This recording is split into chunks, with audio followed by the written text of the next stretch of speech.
बिस्मिल्लाहिर्रहमानिर्रहीम। इय्याका नअबुदु व इय्याका नस्तईन। अहमदाबाद सबसे पहले इस आपके शानदार इस्तकबाल का मैं दिल से आपका शुक्रिया अदा करता हूं। बहुत बहुत शुक्रिया। अहमदाबाद मेरा मतलब इस मार्च, ये जो इस्लामाबाद की तरफ हम हकीकी आजादी की मार्च कर रहे हैं, उसका मकसद क्या? खास तौर पे मेरे जो नौजवान यहां, और पता नहीं 3 दिन से आप इंतजार कर रहे थे, और मुझे आपसे माजरत भी करनी कि हमें देर लगी पहुंचने में।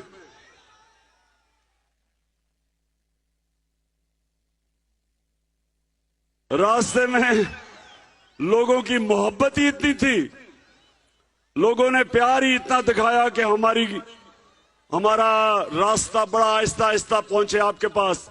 लेकिन देखें, ये कोई सियासत नहीं है, ये जहाद है। ये इस मुल्क को हकीकी तौर पे आजाद करने की जहाद है। कायदे आजम ने हमें अंग्रेज से आजादी दिलवाई, और जिस तरह कायदे आजम ने, इसके बावजूद कि उनको पता था कि वो ज्यादा देर जिंदा नहीं रहेंगे, कैंसर थी उनको, लेकिन उन्होंने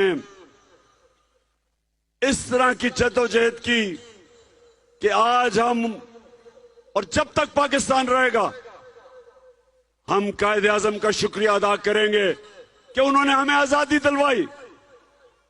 लेकिन अहमदाबाद, हम अभी तक आजाद नहीं हैं।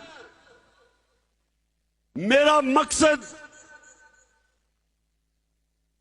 इस्लामाबाद पहुंचने का और आप सबको अपने साथ ले जाने का एक मकसद है कि मेरी कौम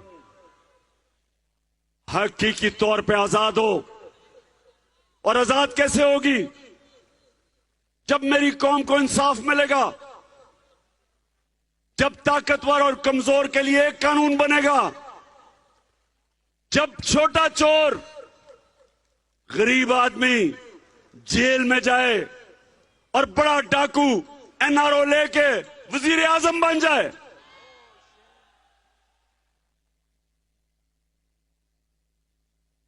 जेलों में जाके देखे, आपको सिर्फ गरीब लोग नजर आएंगे। क्या यहां सिर्फ गरीब चोरी करता है? गरीब की चोरी क्या है? वो कितनी चोरी कर लेगा? वो साइकिल चोरी कर लेगा, मोटरसाइकिल कर लेगा, ज्यादा ही बड़ा चोर हो तो गाड़ी चोरी कर लेगा।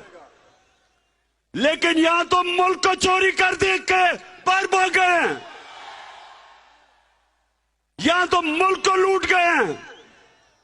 ये जो जूते पॉलिश करने वाला शहबाज शरीफ, 16 अरब रुपए की एफआईए के अंदर चोरी पकड़ी गई। 1600 करोड़ रुपया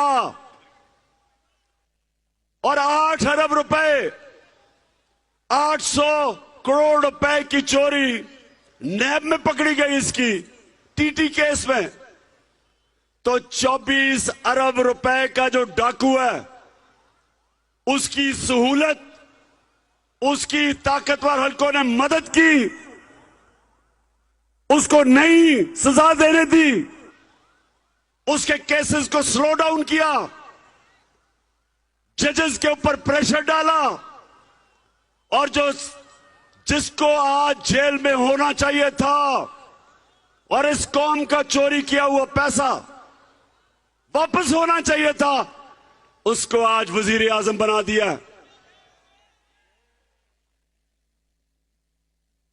जो राणा सनाउल्लाह,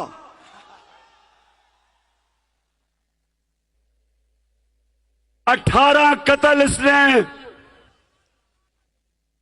आबिद शेर अली का बाप जो नून लीग में, उसने कहा 18 कत्ल किए हैं इसने। लोग कहते हैं उससे भी ज्यादा इसने कत्ल किए हैं, जमीनों पे कब्जे किए हैं।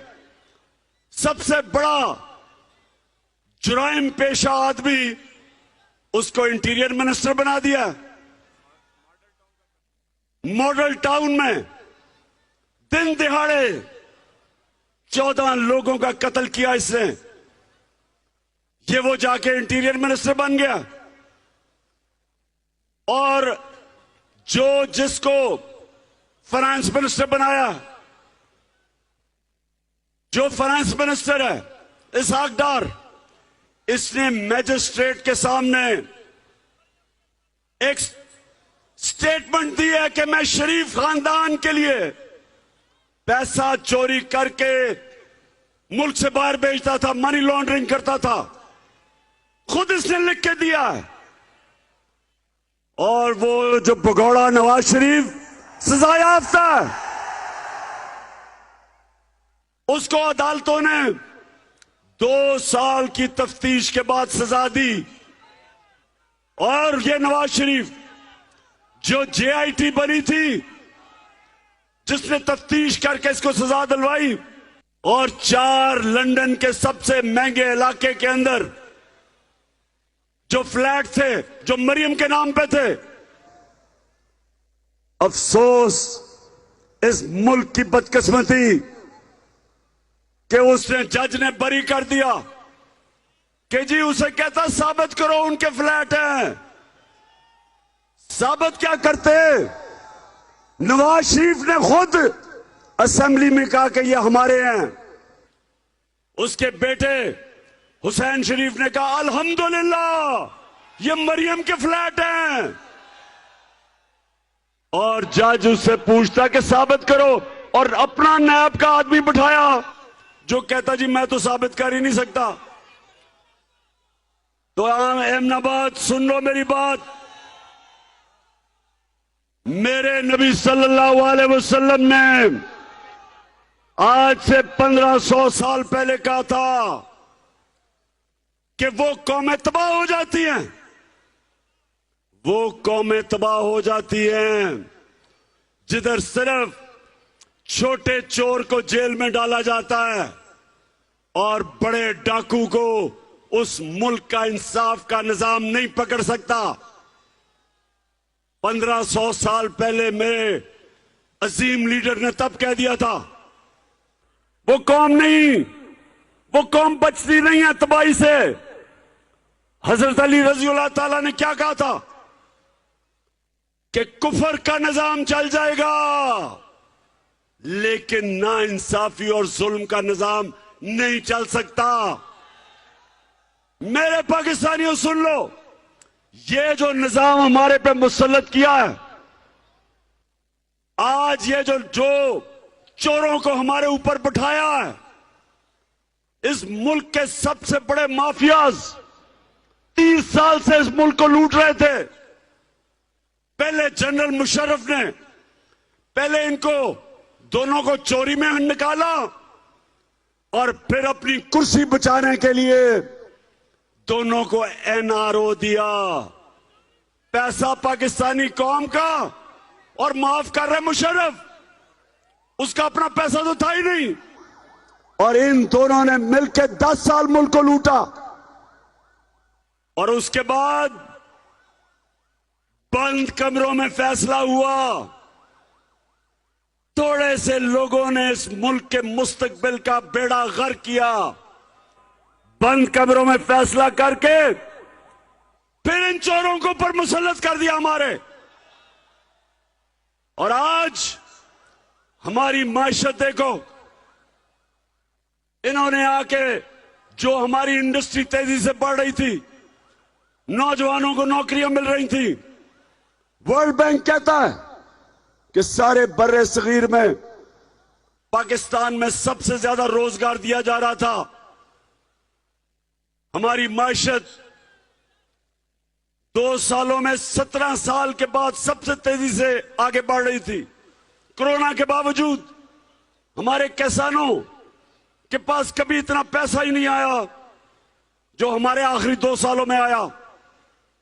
फसलों की कीमत मिली, उन्होंने अपनी जमीन पे लगाई, 4 हमारी फसलों की रिकॉर्ड पैदावार हुई, मुल्क खुशहाली की तरफ जा रहा था, सबसे ज्यादा टैक्स इकट्ठा किया, रिकॉर्ड एक्सपोर्ट्स की।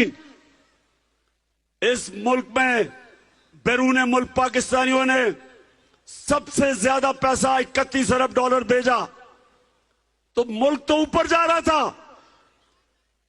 बैरूनी साजिश हुई उनके साथ, और बैरूनी साजिश याद रखो कभी कामयाब नहीं होती जब तक अंदर सहूलतकार ना हो, जब तक अंदर मीर जाफर और मीर सादिक ना हो, कोई साजिश कामयाब नहीं होती। बंद कमरे में फैसले किए गए, मुल्क के मुस्तकबिल से खेला गया, चोरों को ऊपर मुसल्लत किया गया। और जब देख रहे हैं कि आवाम रिजेक्ट कर रही है इन चोरों को, 35 इलेक्शन हुए, 37 इलेक्शन हुए पिछले 6 महीने में, 37 बाय इलेक्शन हुए हैं जब से हमारी हुकूमत को हटाया है। 29 तहरीक इंसाफ ने जीते हैं।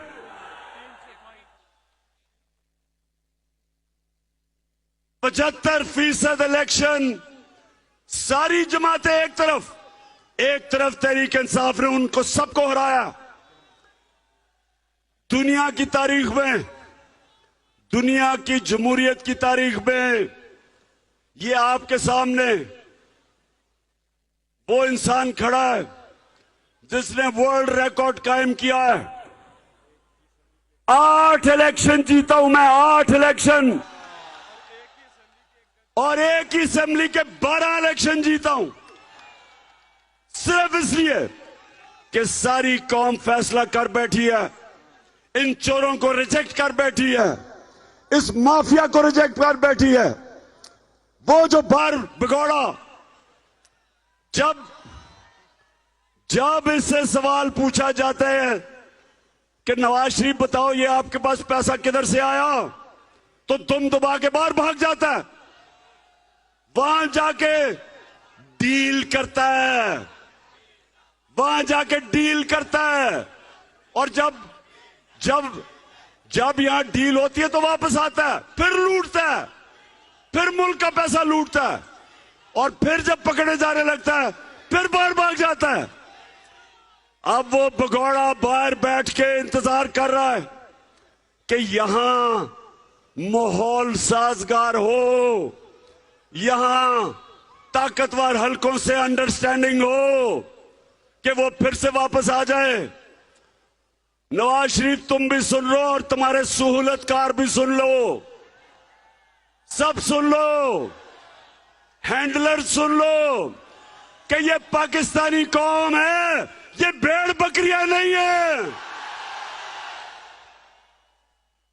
ये गाय भैंसे नहीं है कि जब तुम्हारी बात ना माने, जिस तरह गाय भैंसों को डंडे मार के इधर लपीट कर दो और जब चाहे तो उनको इधर भी कर दो डंडे मार के। ये पाकिस्तान की कौम है, ये उम्मत है, ये दुनिया के सबसे अजीम लीडर नबी सल्लल्लाहु अलैहि वसल्लम की उम्मत है। ये ला इलाहा इल्लल्लाह में मानने वाले लोग हैं।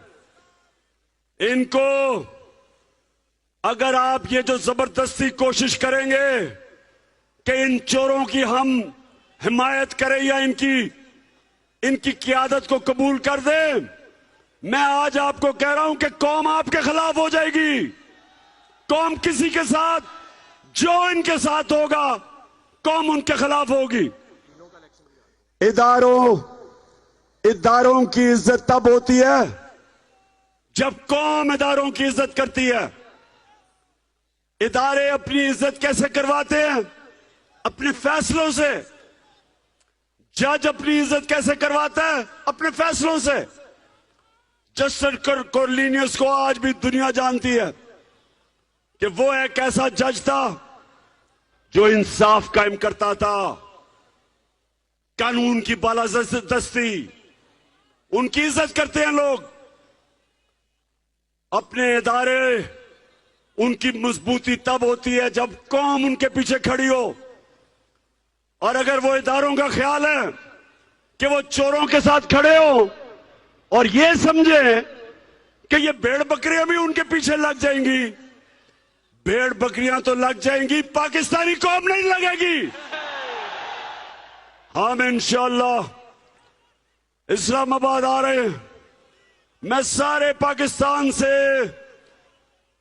जैसे इस्लामाबाद के करीब पहुंचूंगा, और हमें देर लग रही है, हमें 8-9 दिन लगेंगे इस्लामाबाद पहुंचते हुए। सारे पाकिस्तान को मैं आज दावत दे रहा हूं, गिलगित बल्तिस्तान से काफिले निकलेंगे, बलूचिस्तान से काफिले निकलेंगे, सिंध से काफिले निकलेंगे, सारे पाकिस्तान से काफिले निकलेंगे इस्लामाबाद की तरफ।